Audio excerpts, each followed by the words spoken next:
Hey everybody, this is STRAFE, a 1996 inspired shooter. It is procedurally generated. You're going to have environments that are different.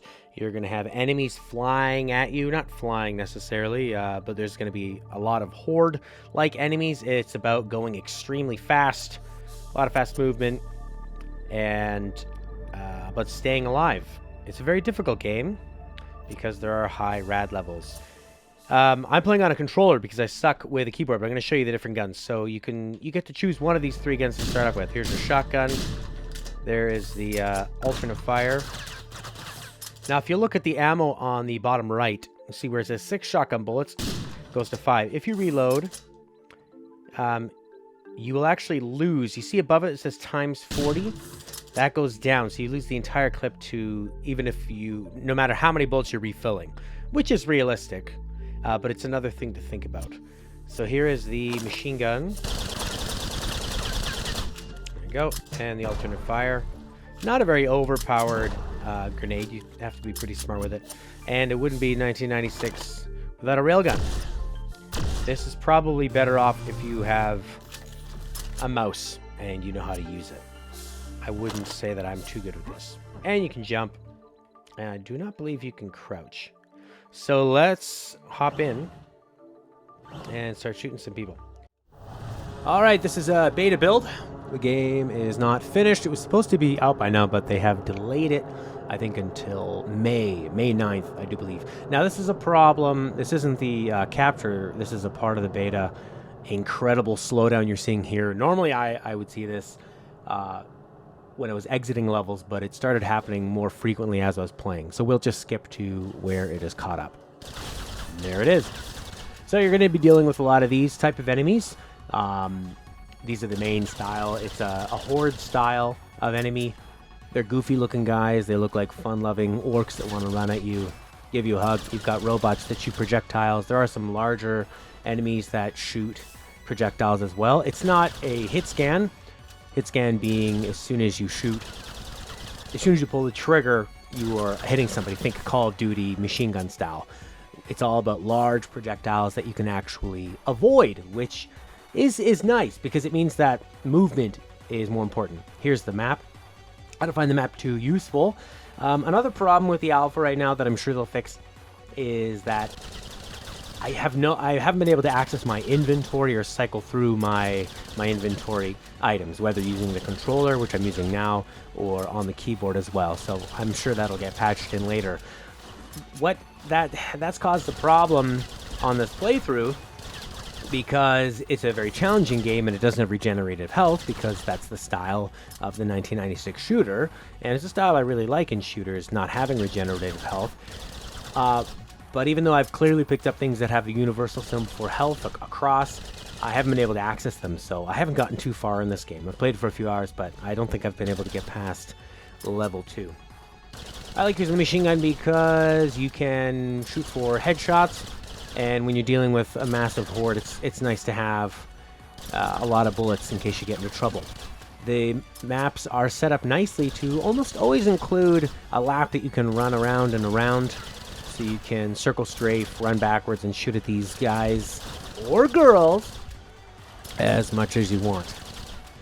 The music, it's dynamic so much in the sense that as soon as you take the first shot, it goes from silence to the music. However, it seems to keep going until you've completely cleared the area of enemies, which, although this music is great to start with, it can get a little bit frustrating and irritating to listen to the same track. I don't know if the later on version, the fully released version, will have more of a dynamic soundtrack, but I would have appreciated that. Here's me going into the options menu, looking for the inventory. Don't be looking in there, Matt. You're not going to find anything. Well, you will find it, but it's not going to do you any good. A couple times I've gotten lost because of the nature of the generated levels. There are platforms in this game that you press the action button when you're on, they lift up and down. This is something we've seen in Doom. This is easy to tell when 90% of the room is, say, gray, regular color, and then the platform itself is black or a different color. But sometimes the platform is so large, it takes up the majority of the room, and at least to me, that visual language wasn't clear enough for me to understand. I needed to go over there and press a button on it. You got some green goo that hurts you when you walk on it. There are some orange spots on the ground. We've picked up a rocket launcher. There's a pistol in the game. And there's sort of more of like an alien gun device. Here I am trying to conserve ammo. Something to note about the ammo is that you'll notice the clips are on the bottom right above the bullets with that X symbol. So if you shoot one bullet out of a clip and then you press reload, like you've probably been trained to do from modern shooters, it will use up the entire clip. It doesn't just take the bullets from a much larger pool. This is more realistic, but is an added layer of challenge and can cause you to run out of ammo a lot faster if you are spamming the reload after every shot.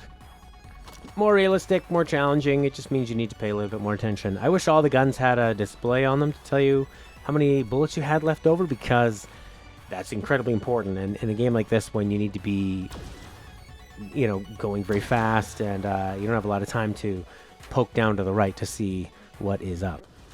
These are some of the more difficult enemies. They are bipedal, taller guys. They shoot out a nice healthy stream of these gigantic orbs.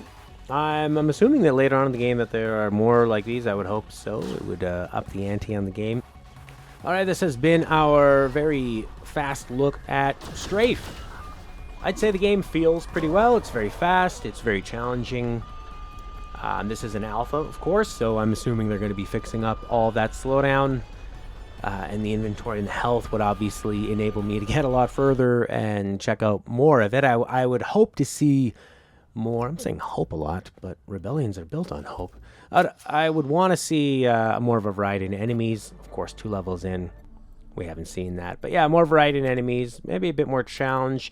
It seems to rely a lot on throwing a large amount of enemies at you, where maybe later on there could be stronger enemies. It doesn't have to be a stealth game. It's not Metal Gear Solid, of course, but a little bit more thought involved.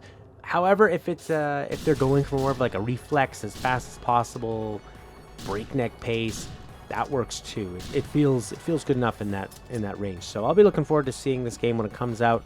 No more bugs, everything working. STRAFE, 1996, reborn again. Thanks for watching, everybody, and bye for now.